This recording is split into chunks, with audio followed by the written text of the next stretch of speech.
Hey everybody, it's Rob, and welcome back to the channel. This is episode 2 of my Tools of the Trade series. And in the Tools of the Trade series, I'm taking a look at different RPG products and games and what the cheap and more expensive ways to get into said games is. In our first episode, we looked at Savage Worlds Core and Savage Worlds Rifts.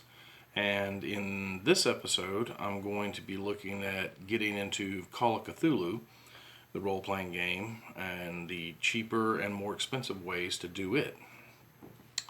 So, if you're interested in Call of Cthulhu, and maybe you're on the Facebook pages and doing some lurking, I've noticed as well that there are a lot of people who will post about being new to getting into the game. And so we're going to look at how you can go about that. So from a player standpoint and from a keeper of arcane lore standpoint. So if you're just wanting to play the game and you want to dip your toes in and try it out, and you're not sure how much you want to invest into it just yet, it's actually pretty dang easy to get into Call of Cthulhu. You can go to their website, and Chaosium's website, and you can download the basic rulebook for free. So let's see, nothing. Yeah. So nothing to get into it with the basic rules. You will need dice, like any of these games, notwithstanding you're just going to have dice. But to get the basic rules that you could try the game out with and play with, it doesn't cost anything. I think you can get a hard copy of it for like $10. It's a paperback book. I used to have a copy of it. But you can also buy the PDF or get it for free off their website, and then you can pay to print it out if you wanted a hard copy at the table. And it doesn't give you everything, but it gives you a little taste of a little bit of character creation, a little bit of, how sanity and combat and the key elements to investigation and things like that go along with Call of Cthulhu, how they work. It also comes with an adventure called The Haunting in the back of it, which is a classic starter adventure for Call of Cthulhu. So, on the player end of the spectrum, yeah, it's really cheap. Like virtually nothing to get into it and try it. So let's say that you want to become a keeper and you want to start running Call of Cthulhu for your group. You can get the basic rules and the Haunting and try it out from there. It gives you everything you need in that one little booklet. If you want to go further, which if you've played it and you and your group like it and you want to go further, there are a couple of ways to go, and you don't have to jump right into the deep end right away. You can move from there to the Call of Cthulhu starter box, or starter set, which is a box that comes with stuff in it. This is a fantastic box. It does come with a hard copy of those quick start rules.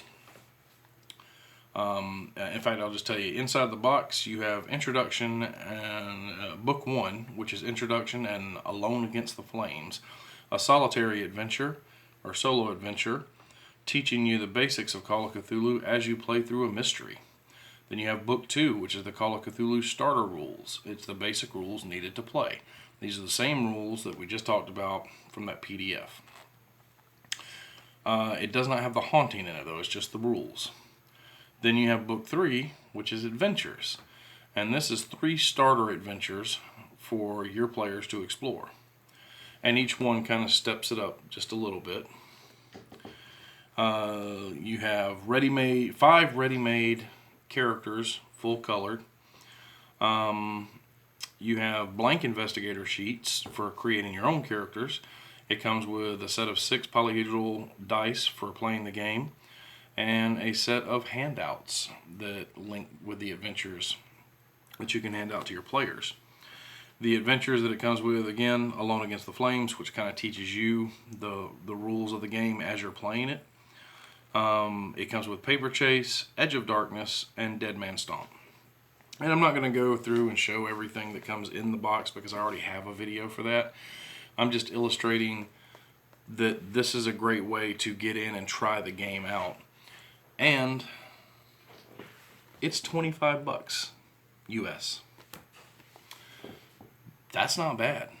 I think around $20 to $30 price point for a starter set is really good. Like D&D has some starter sets that are like $20, and they're not bad, but the majority of them don't let you even create your own characters. You just play with pre-gens. I think the new Essential one has some character creation stuff in it. I could be wrong. It's been a long time since I looked at it.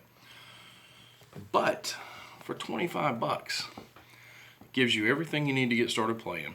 And I can tell you for a fact that if you have a keeper who has even a decent amount of imagination, you will be able to get a ton of use out of this box. Make copies of the character sheets. You can make plenty of characters. There's some adventures in here that are really good. Edge of Darkness being my personal favorite. I've had it in really good and really bad, depending on your point of view. And it's got enough there that you could really just do your own adventures. I did it for about 8 months. I ran a game with just the starter rules long before the starter set even came out. Just the PDF that you can download for free. Now, granted, it did require me to put in the extra effort and work to create things because I didn't have access to Chaosium's version of them. But it gave me all the starter rules I needed to have my players create a character, learn how combat works, learn how sanity loss works, learn how healing works. And granted, it's not the full text on everything, but it's a pretty good overview of it. And for $25, you can get a lot of gaming out of this box set. So if you want to go further than just dipping your toe with the free PDF and maybe try to expand into a bigger group of players and see, if more people like it, it's not a bad investment. It's not going to hurt your wallet too bad. You can get more expensive, which we're fixing to look at. But like I said, you can get a lot of use out of this one product. For somewhere between $0, $25, and then we're going to look at where you step up to next. If you want the complete rules, the full rules, and keep in mind when I'm talking about this, I'm talking about just basic, like normal Call of Cthulhu, your classic, like 1920s and 30s, and modern. If you want to go into the settings and stuff, which we'll talk about in a minute, that's going to require other purchases or a lot of imagination on the keeper's part. So let's say you're a player. What do you step up to next? Well, the Keeper Rulebook, which is what it's called, it's a big boy, but it has all the rules to the game in it. The full rules for combat, the full rules for sanity and recovery, sanity loss and recovery. And it has, just tons of the mythos creatures and monsters and NPCs and stats and stuff in here. So it's definitely an invaluable book if you are running the game. I say it's important to have if you're playing the game. Now, does that mean if you've got a group of 5 or 6 friends that are playing that everybody needs a copy of it? Because the book, it's about a $54, $55 book, I think. Yeah, looks like that. Does everybody need it? Technically, no. You don't have to reference it usually that much during the game. And when you do, maybe if you have 1 or 2 copies amongst your game group, like one for the keeper and maybe one out on the table for players to look at when they need to look something up, is probably enough to get by. If I'm playing, then I want my own copy. But that's just a pet peeve of mine in any game that I'm playing in. I don't want a PDF, though you can get this on PDF. I want a physical copy of the book. So even if I was doing PDF, I would still want the full book at my disposal. But it has everything you need in it to create characters, has everything you need in it to run the game, play the game. It is a fantastic book. And as long as you have at least a couple of copies on the table, it's fine. It's not like D&D or Pathfinder where everybody really needs their own book because you're constantly going to be looking up stuff to find out, these modifiers for this, these modifiers for that.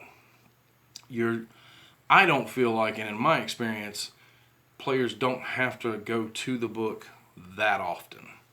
So just having like maybe one for the group out there is probably good. However, if you're going to be playing and you're going to be playing a good bit, this is not a requirement. You can do everything out of that book I just showed you. However, the Investigator's Handbook is a really great book. About $10 cheaper. It comes in at about $45 retail. And some of this stuff will be cheaper if you look on Amazon or eBay or something like that. I'm just going by the retail prices on it.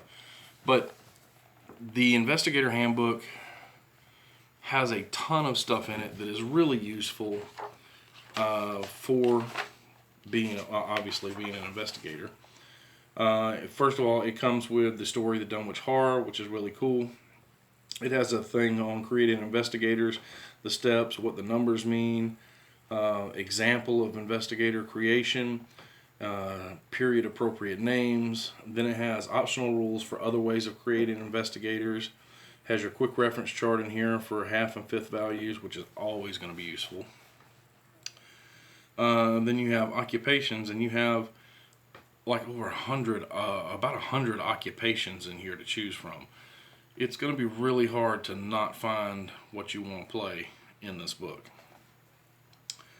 You have some optional rules on skills, skill list, different ways skills can be used. Then you have a section which I talked about in one of my other videos, investigator organizations, sample organizations. Then you have in chapter 7, you have life as an investigator. And then you have a section in chapter 8 which talks about the Roaring Twenties. Then you have chapter 9. You have a section talking about advice for players. See, chapter 10 is reference, and there's one that's 100 years or more, and it's kind of like a timeline of events. Speeds and distances, equipment, travel, and weapons of the 1920s, modern day. Weapons table, converting from previous editions. You have a map of Arkham, a map of Lovecraft Country. Then you have the index. You also have investigator sheets for 1920s and modern day. And then you have your acknowledgments. So there is a lot in this book if you're playing the game. Is it a must-have? No. You can go all the way back to that free PDF. However, a lot of really good info is in here, and if you want to spend the extra money, then I feel like this book is well worth it, especially as a player. As a keeper, there is some stuff in here that, optional rules that you want to look at, the history of events, that kind of stuff. If you want to make your game tie more into the real world, that's kind of cool. So, Call of Cthulhu at its core, that's kind of it. There's not really a lot to choose from. You have either the free PDF, and then with the rules, you can step up from there to the starter set, and you could just play with that for quite some time. Hell, you might play with that indefinitely. It just depends on you and your group and how much fun you're having with the game. But if you want more rules, more options, and when I say more rules, I don't necessarily mean making things more complicated, because most of it doesn't. It just kind of expands on the rules that you've already learned from playing in the starter set. Then the Keeper Rulebook and Investigator Handbook are really the completion to the series that you need to have everything. Now, are there other options? Other things you can get? Sure, absolutely. I just did a video a couple weeks ago on the keeper decks and my thoughts on them. And though I only think that one of the decks is super useful, a couple of the other ones are okay, but the NPC Curious Characters deck is really cool. However, to my knowledge, you can't buy it separately, so you'd have to buy the 4-pack, which means $30 about for a deck of cards if you didn't find any use in the other 3 decks. So that's why I don't list it as something you have to have. Plus, it's really nice. I find the Curious Characters deck super useful, especially for 1920s, 1930s games. But I don't feel like it's a must-have to play the game. So if you want to play Call of Cthulhu, but you want to expand into different eras to play, like Old West, or you want to play a different style like Pulp Cthulhu, or you want to play Dark Ages, or something like that, then they have setting books for each of those, and you would need to get that book on top of at least the Keeper's Rulebook to fully expand into those settings. I have to say that for the most part, I've bought a lot of Call of Cthulhu books in my day. For the most part, I'm not disappointed with any of them. I definitely feel like the quality of the books has been stepped up since 7th edition came out. Just the quality, the art, the binding, everything on the books is really well done. It's really nice.